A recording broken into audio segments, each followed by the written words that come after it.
Uno de los momentos más icónicos en la vida republicana del Perú, sin duda, fue la captura del terrorista Abimael Guzmán Reynoso, líder de la organización subversiva y terrorista Sendero Luminoso, y en la opinión de este humilde entrevistador, el mayor enemigo que haya tenido nuestro país. Benedicto Jiménez, quien presidió el Grupo Especial de Inteligencia GEIN para conseguir la captura del sanguinario cabecilla senderista, me acompaña esta noche. Jiménez creó y lideró la Operación Victoria, popularmente conocida como la captura del siglo, uno de los operativos de seguridad interna más importantes de nuestra historia. Con la detención de Guzmán, el país sintió el fin de una era marcada por el terror.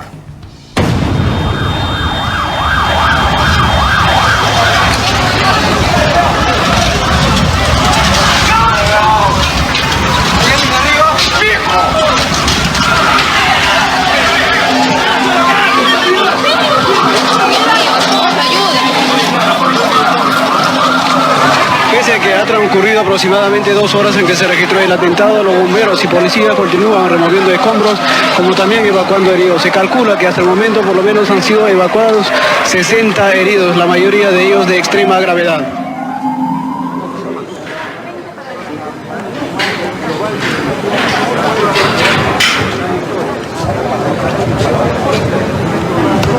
Loco, tu 300. Coronel Jiménez, bienvenido. Gracias, Diego. Para mí es un honor estar ante tu presencia y quiero decirte, cuando tú dices creó el Grupo Especial de Inteligencia, una golondrina no hace verano. Yo siempre soy honesto a reconocer. Fuimos 82 policías, hombres y mujeres. Lo que se dio fue el destino, nos unió. Quizás nunca más se vuelva a unir 82 policías porque eran brillantes, eran las mejores mentes y corazones de la Policía de Investigaciones, y después se sumaron la nueva generación de la Policía Nacional.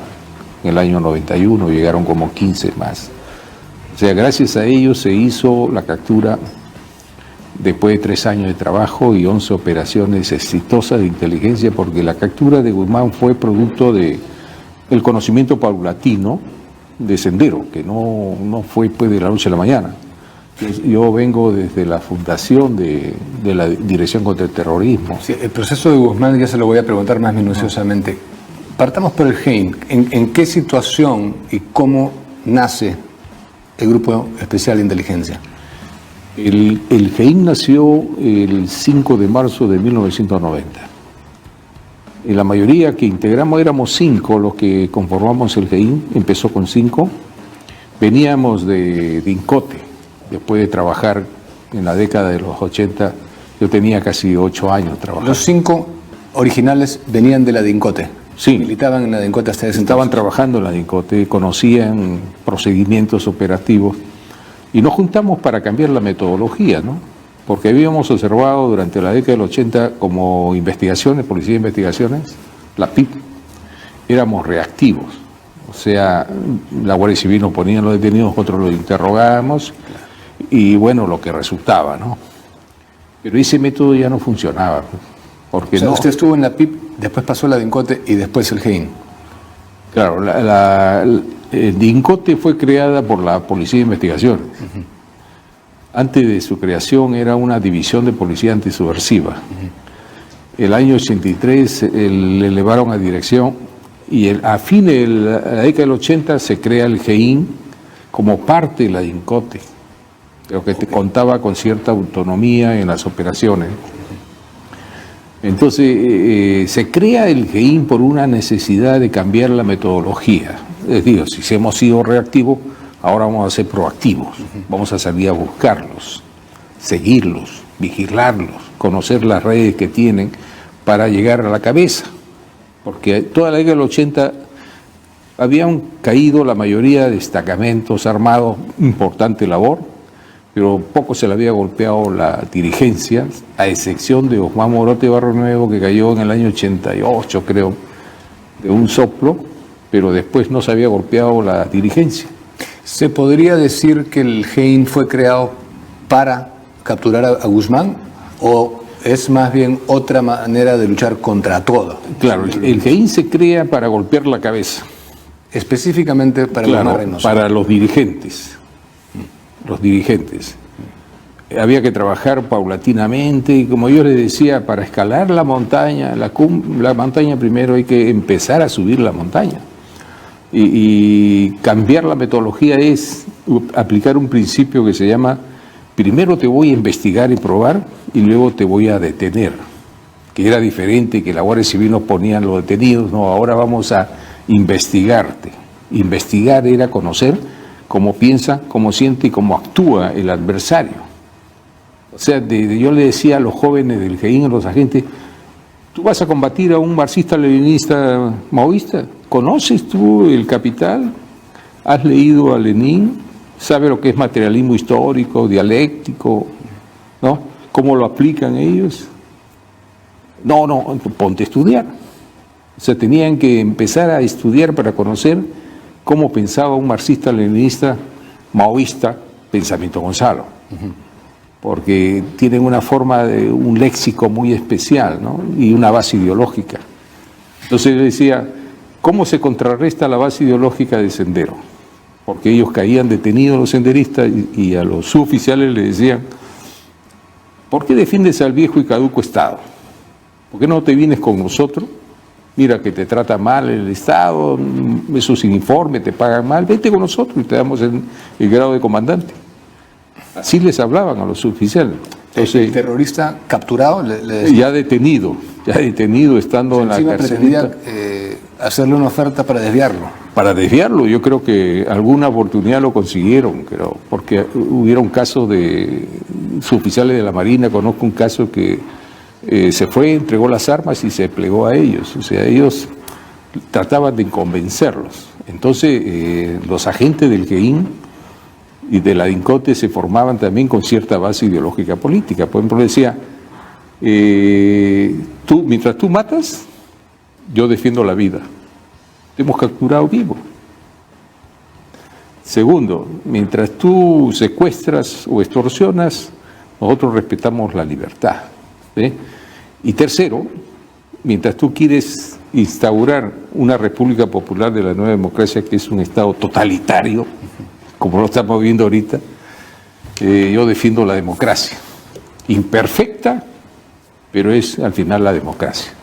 Sobre esos tres principios se formaban a los agentes, dándole una base ideológica y política, porque el delincuente terrorista tenía su base ideológica política y tenía su propio lenguaje. La influencia principal, ¿estaría de acuerdo usted, más importante de Guzmán en cuanto a manejo, porque no estoy hablando de terrorismo, fue Mao Zedong y la Revolución China, como doctrina aplicativa? Copiaron varias cosas de Marx, Lenin y Mao. O sea, por eso se llama marxismo, leninismo, maoísmo. Marx nunca hizo una revolución, pero él dijo: la partera de la historia es la lucha de clases. Entonces, Lenin aplicó esos conocimientos a la realidad rusa y llevó a cabo una revolución, la guerra revolucionaria que se conoce. Mao aplicó esos dos conocimientos, pero lo hizo del camino de acercar las ciudades del campo. Pero más cercano está Guzmán a Mao que a los bolcheviques. Así es, por eso que ellos, principalmente el maoísmo, decían, ¿no? ¿Es verdad que el presupuesto del GEIN inicialmente era casi inexistente? Cuando uno empieza una labor, todo el mundo nos criticaban, nos insultaban, nos decían: no, son narcotraficantes. Es que nos escuchaban por la radio hacer decía eso? Los mismos coleguitas de la DINCOTE, ¿no? O sea, había una resistencia incluso interna en la organización. Sí, cuando uno hace un cambio siempre hay resistencia, más aún que nosotros éramos un grupo autónomo, autonomía para las operaciones, ¿no?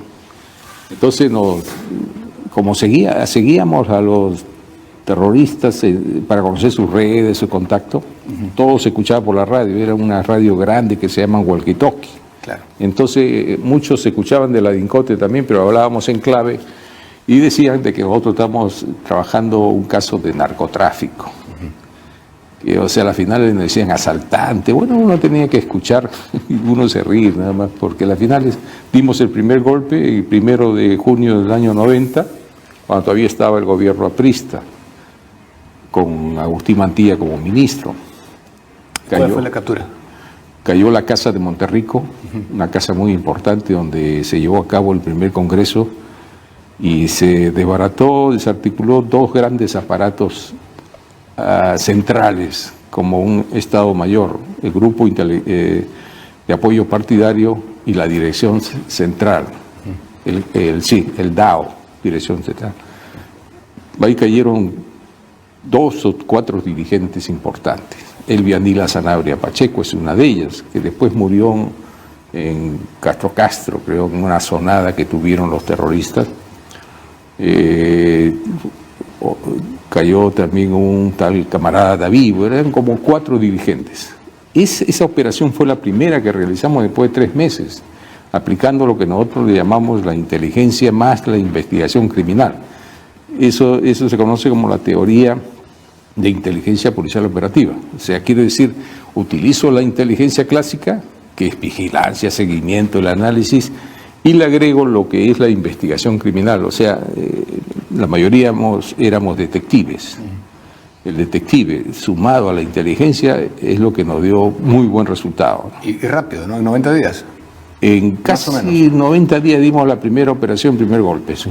¿Cómo podían operar si el presupuesto era tan bajo? ¿Cómo operaban? ¿Tenían oficinas? ¿Tenían equipamientos? Éramos una oficina pequeña, nada más. Teníamos, creo, una silla o 2 sillas cuando empezamos a trabajar.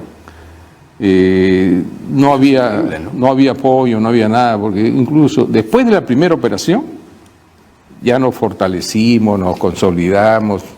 Entonces ya comenzaron a mirarnos y nos dieron el primer apoyo. Yo creo, Mantilla fue a la casa de Monterrico y dijo, ¿en qué puedo apoyarlos? Entonces ahí General Reyes Roca, que en aquel entonces era el director, le dijo, han llegado unas camionetas verdes, pásenlo a la DINCOTE. Pues. Ahí está bien, que 10 camionetas le pasen a la DINCOTE. Entonces comenzaron a llegar el apoyo después de la primera operación. Y después ya nos enganchamos con el apoyo de los norteamericanos, la embajada norteamericana, ¿no? Porque ellos no nos veían como un grupo de inteligencia. Ok, porque yo, mientras he investigado esto para entrevistarlo a usted, tengo inclusive cifras tan bajas como de menos de $2.000 que les asignaban por mes. Sí, efectivamente. Y después subieron a 5.000 y llegamos a 10.000, que era para el rancho diario de la gente, porque para eso no me alcanzaba, ¿no? Porque tenía que estar todo el día casi vigilando y siguiendo, ¿no? Volviendo a la captura de Abimael Guzmán, la tan denominada captura del siglo, cuando yo veo material como el que he presentado al inicio, hasta el día de hoy, 30 años después básicamente, se me pone la piel de gallina aún. Y yo creo que hay mucha gente, sobre todo los menores, los que vienen, la siguiente generación a la mía, que no entienden lo que ha pasado en este país con el terrorismo. ¿Cuánto tiempo tardó el rastreo para dar con Abimael Guzmán? Casi 3 años.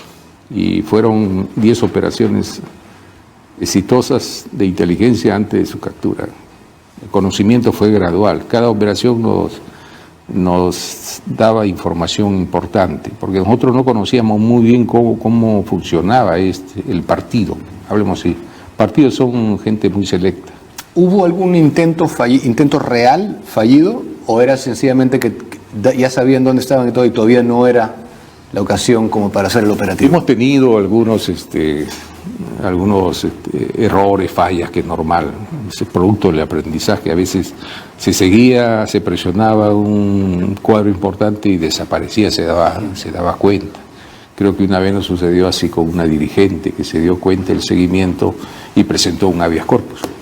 La anécdota famosa de la examinación de las bolsas de basura para llegar a la casa de Surquillo, claro. La imagen de Maritza Garrido Leca barriendo, ¿cómo llegan a esa instancia?